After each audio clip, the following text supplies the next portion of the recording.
পাখি আর ঘুমো না। তোমার বাবা স্ট্রোক করেছে, দ্রুত বাড়ি চলো।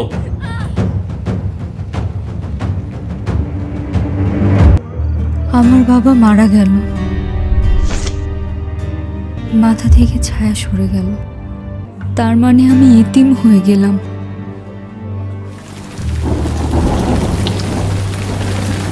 সবাই বলে আমার ভাগ্য রেখা নাকি ভালো না।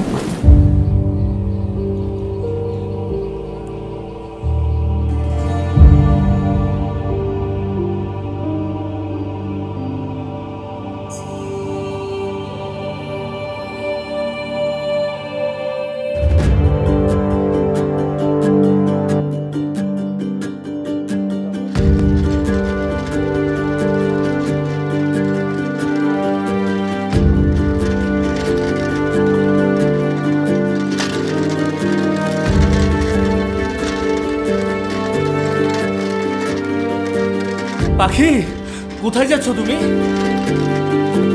শহরে খালার বাসায় যাচ্ছি, বাবার পেনশনের টাকা আনতে যাচ্ছি।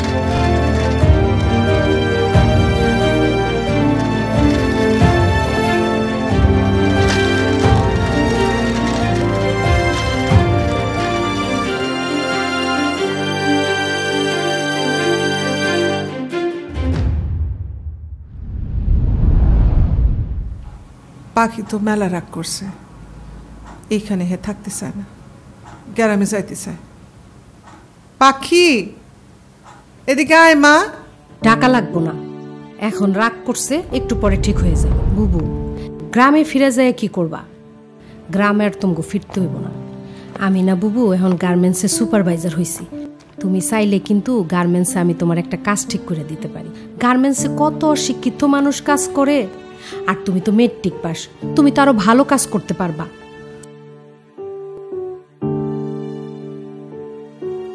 আর তোমারই তো এখন হাল ধরতে হইব বুবু।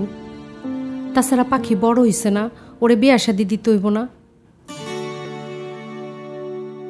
তোর যেটা ভালো মনে হয় কর, কিন্তু কাল তুই আমি আর পাখি মিলা ওর বাবার অফিসে গিয়ে পেনশনের টাকাটা তুলতে হইব।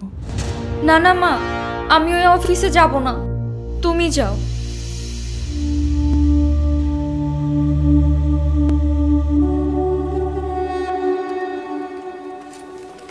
স্যারের সাথে কেউ দেখা করতে আসলে বাইরে 3-4 ঘন্টা অপেক্ষা করতে হয়। স্যার যেই শুনছে পাখির মারছে, আমারে কইল যাও যাও তাড়াতাড়ি ভিতরে নিয়ে আসো। স্যার আপনার অনেক ধন্যবাদ।